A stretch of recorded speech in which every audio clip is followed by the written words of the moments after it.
From the time the wheel was invented, man began to travel and explore different corners of the world.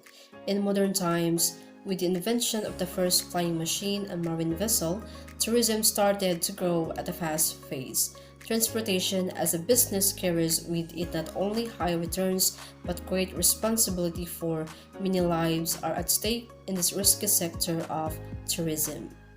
Good day everyone, good day ma'am. I'm Elaiza Taculod from BSHN3B, and right now I'm going to report to Chapter 7 entitled Laws Regulating Transportation Establishments.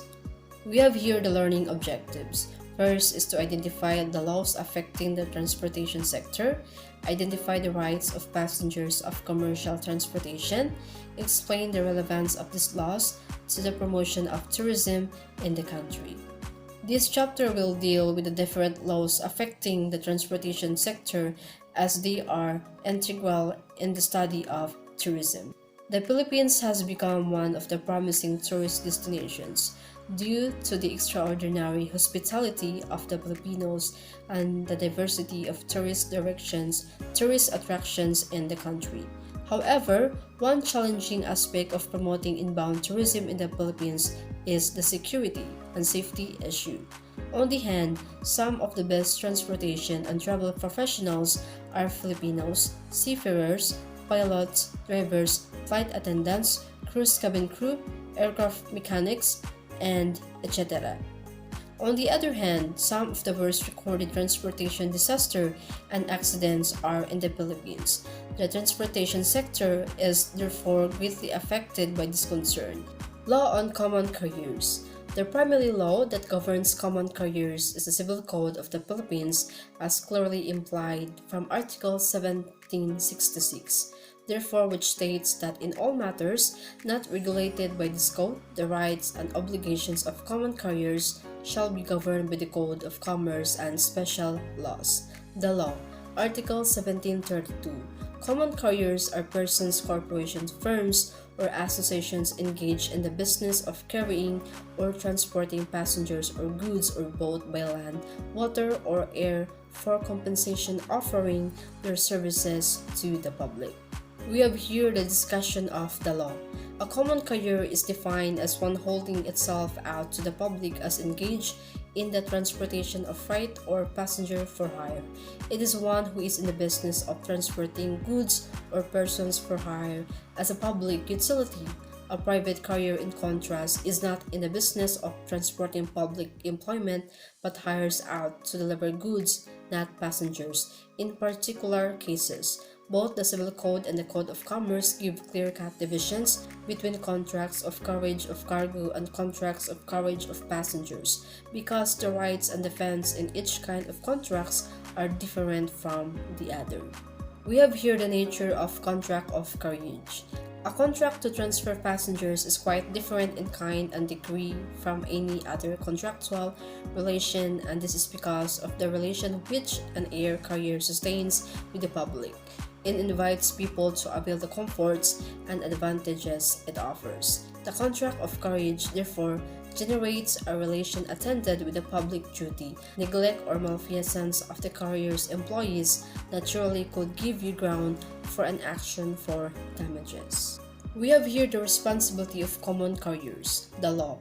Article 1733. Common carriers, from the nature of their business and for reasons of public policy, are bound to observe extraordinary diligence in the vigilance over the goods, and for the safety of the passengers transported by them, according to all the circumstances of each case. Article 1755. A common carrier is bound to carry the passenger safely as far as human care and foresight can provide, using the utmost diligence of every courteous persons with due regard for all the circumstances. Article 1756. In case of death or injuries to passengers, common carriers are presumed to have been at fault or to have acted negligently, unless they prove that they observe extraordinary diligence as prescribed in Articles 1733 and 1755. Article 1757, the responsibility of a common carrier for the safety of passenger, as required in Article 1733 and 1755, cannot be dispensed with or lessened by stipulation by the posting of notice by statement on tickets or otherwise. We have here the discussion of the law. As soon as the passenger puts his foot on the platform, the obligation of extraordinary diligence of the common carrier begins. The relation of carrier and passenger does not cease at the moment the passenger alights from the carrier's vehicles at the place selected by the carrier at the point of destination, but continues until the passenger has had a reasonable time or a reasonable opportunity to leave the carrier's premises. A certificate of public convenience is not a requirement in order for a common carrier to incur liability.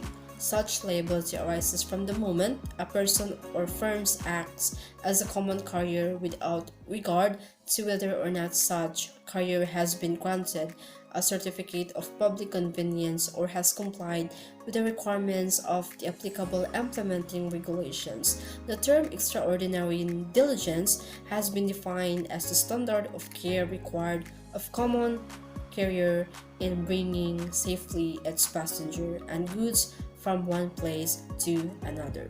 In contract of carriage of passengers, it is obligation of the common carrier to bring the passenger safely to the point of destination. If injured or death occurs, the presumption of negligence automatically arises, and the common carrier can be held liable if he fails to prove extraordinary diligence for the duration of the carriage. Next, as we have here the liabilities of common carriers for the acts of employees and strangers. The law.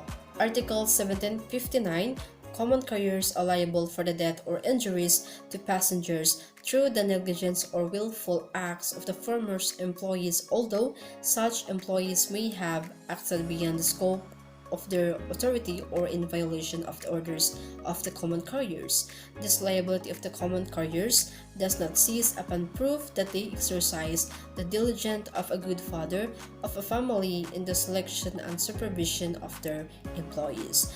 So we have here the discussion of the law. For a bus company, due diligence in selection of employees is not satisfied by finding that the applicant possesses a professional driver license. The employer should also examine the applicant for his qualifications, experience, and record of service.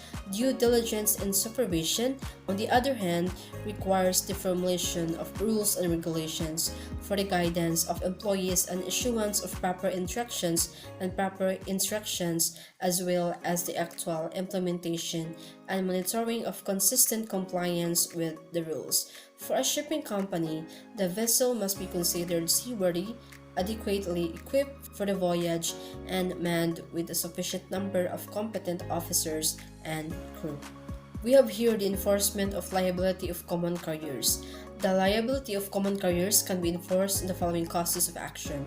In case of death or injury caused to passengers, the victim may file a case of breach or contract of carriage or culpa contractual against the owner of the common carrier. In case of death or injury caused to a stranger or pedestrian, the victim may file a criminal complaint against the driver of the common carrier for reckless imprudence resulting in homicide and damage to property. The victim may also file a civil suit against the common carrier and its driver on the ground of culpa aciliana or quasi delect.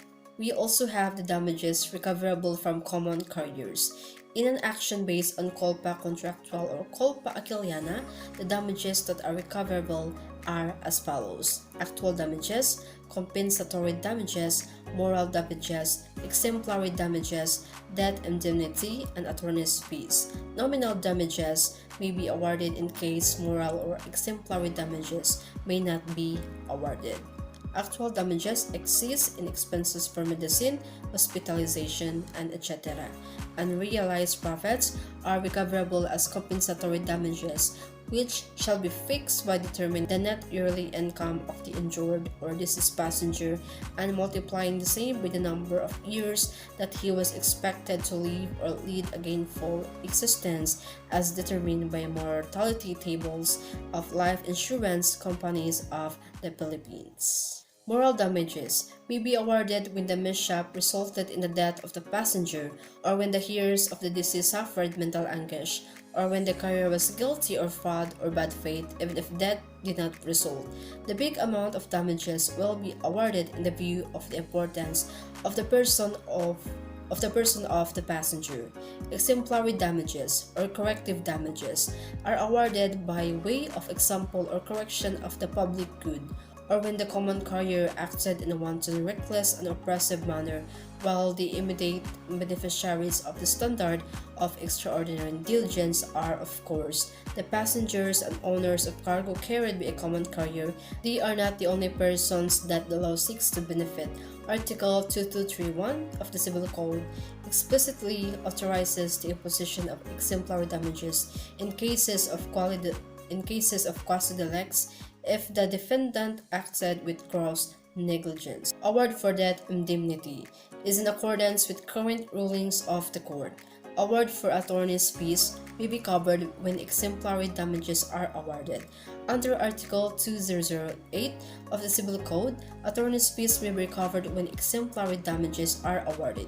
In the case of Metro Manila Transit Corporation versus Court Appeals 298 SCRA 495/1998, it was held that an award of 50,000 as attorney's fees is reasonable.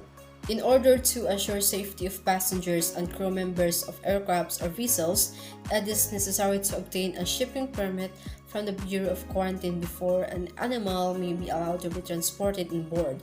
The Bureau of Quarantine has required the following documents certified by a licensed veterinary doctor or veterinary clinic hospital to be presented before a shipping permit will be issued.